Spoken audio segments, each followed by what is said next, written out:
Good morning everyone. My name is Nimesh Prabhakar. Welcome to Automotive Electronics lecture series. In my previous lecture, I discussed about the three topics. First one, we have discussed about the cruise control. Then we have discussed about the digital cruise control. And last, we have discussed about the throttle actuators. Now, in this lecture, we will discuss about the anti-lock braking system, that means ABS. And then after, we will discuss about the electronic suspension system. So in this lecture, we will discuss about these two topics. So now we start with the first one, ABS, that means anti-lock braking system. So now, first question come in our mind, what is anti-lock braking system? And then second one question come in our mind, why the ABS system is needed in our car or in the automobile. So we discuss here what is the advantage from the ABS system, what is the ABS system. So now first one, what is ABS, anti-lock braking system? So the ABS or the anti-lock braking system is a piece of safety equipment that prevent the wheel of a vehicle from locking up under emergency or panic or harsh braking condition. So sometimes driver have to apply emergency braking. So at that time, if the ABS system is not installed in our car, then vehicle wheel may be locked. So ABS system is used to unlock, or we can say it prevent the wheel from the locking. Now we discuss here. So second one question, why we require ABS system? So in case of sudden braking, there is a possibility of an immediate loss of traction between the tire and the road surface. So when we operate our car at the high speed, like 80 km per hour, 90 or 100, and suddenly we press the brake pedal, so there is a chances to lose the traction between the tires and road surface. This can cause tire to skid. This situation becomes worse when all this happens uncontrollably, and there is a chances of the accident. So that's why we require a ABS system.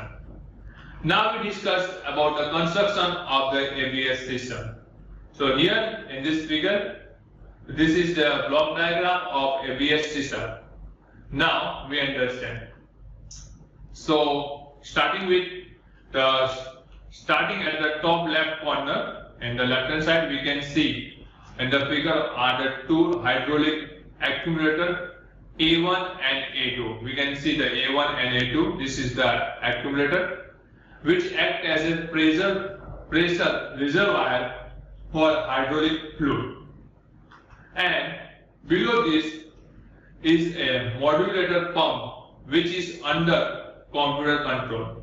So upper portion we can see A1 and A2 is indicate the actuators, and M is indicate the modulator pump, and it is operated by the computer control, that is by help of the controller signal. Now we discuss about the construction. So at the bottom of the diagram are the four-wheel brakes, and above this are the inlet and outlet valve. So here we can see these are the four-wheel, the rear wheel and the front wheel, left side and right side. So there is a four-wheel we can see here, and this C and D is indicate, the C is indicate the inlet valve and D is indicate the outlet valve, which under computer control and determine how braking is applied when the ABS system is in the operation. ABS is not activate below 7 km per hour speed. That means if the speed is below the 7 km per hour, So at that time this system is not operated, and normal braking only is available at lower speed. When the ABS is not operating, the inlet valve reset in open position. That means here the C, that means the inlet valve is in the open position, that allow or permit the normal braking, and the outlet valve reset in the closed position. That means when we are not using the ABS system or in the normal speed, so we apply the brake directly by a brake pedal. So at that time the inlet valve is open position and the outlet valve is in the closed position. So by using the inlet valve we can apply the brake pressure on the wheel tire. Now we discussed about the operation or the working of the ABS system. So ABS system is working, is divided mainly in three phases. We discuss here one by one. So depressing the brake pedal operate the brake in the normal way. For example, should the wheel sensor indicate to the computer that the front right wheel is about lock, the computer will start up the modulator pump and close the inlet valve C4. So now here we understand the operation. So here to understand this operation, we consider only one wheel, that is the front right wheel.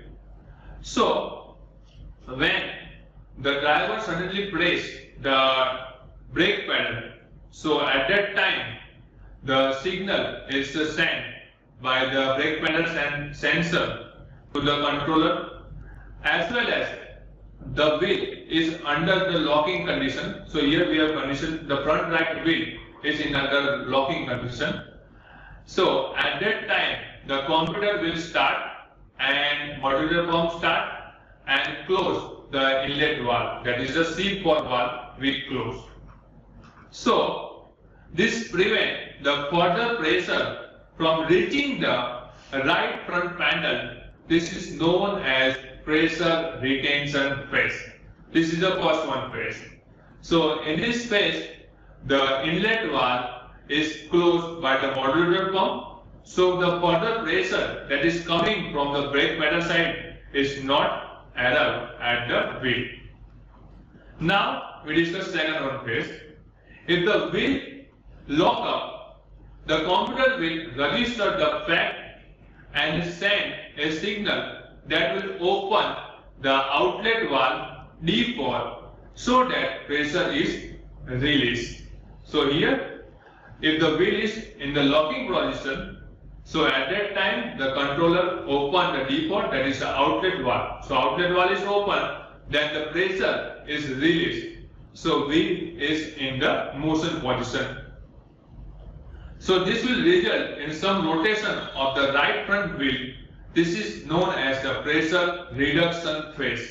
So this is the second one phase. And if the sensor indicates that the wheel is accelerating, the computer will signal the outlet valve D4 to close and the inlet valve C4 to open, and further hydraulic pressure will be applied. This is known as pressure increase phase. That means if the vehicle is the wheel is still in the speed position like accelerate, so at that time the D4 valve is closed, that means outlet valve will close and we open the inlet valve. So the pressure is applied by the brake pedal, is come to the wheel and it apply the brake.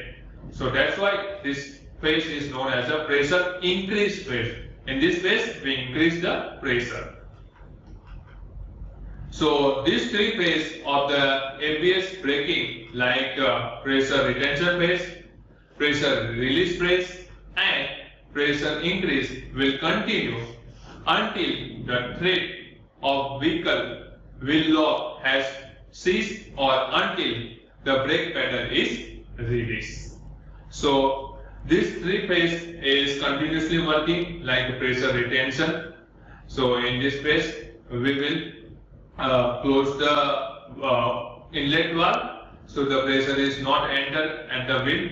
Then pressure release, we open the D4 valve, so pressure is released and wheel in the moment, and if wheel is still in the accelerator, then we also apply the pressure by closing the D4 valve and opening the C4 valve. So this cycle is continuously operate until there is a two situation. First one, the thread of the wheel lock has ceased and until the brake pedal is released by the driver. So this is the operation of the ABS system, that is the anti-lock braking system. Now we discuss about the second one topic of this lecture is the electronic suspension system. So here we can see this is the diagram or the figure of the electronic suspension system. Now we discuss what is the purpose of electronic suspension system here. So the purpose of suspension system is to isolate the car body motion as much as possible from wheel vertical motion due to rough road input. That is, we know that when we drive the car in the rough road, so there is a chances to our wheel body, or we can say the car body, may be damaged due to the rough road. So to prevent this car body, we use the electronic suspension system, so it helps to reduce the damage. Now we discuss about the block diagram of the electronic suspension system. So here we can see this is the block diagram of the electronic suspension system, and this is ECU, that is the electronics control unit, or we can say the controller. It is the heart of this system. The control system for the electronic suspension system is depicted in this figure. This system includes sensor for, first one is the measuring the wheel speed.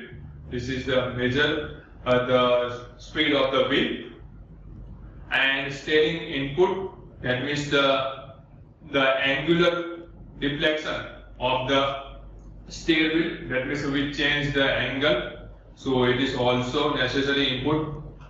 Now next one is the relative displacement of the wheel assembly sensor, then the car body or the chassis, then lateral acceleration and yaw rate. So this sensor sends signal to the controller. Now the outputs are electrical signal to the shock absorber or the strut actuators and to the motor compressor that pressurize the pneumatic spring. Now the actuator can be solenoid operated, like switching solenoid operated, and orifice or motor driven variable orifice, or the electromagnetics for the RH fluid type variable viscosity struts.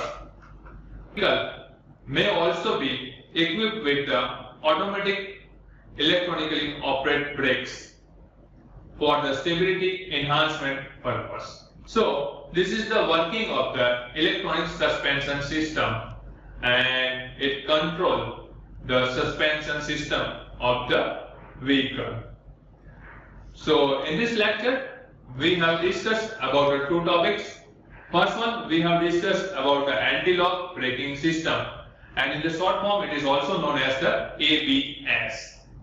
And second one, we have discussed about the electronic suspension system. By using the suspension system, we prevent to damage in our car body. So in this lecture we have discussed about these two topics. Thank you.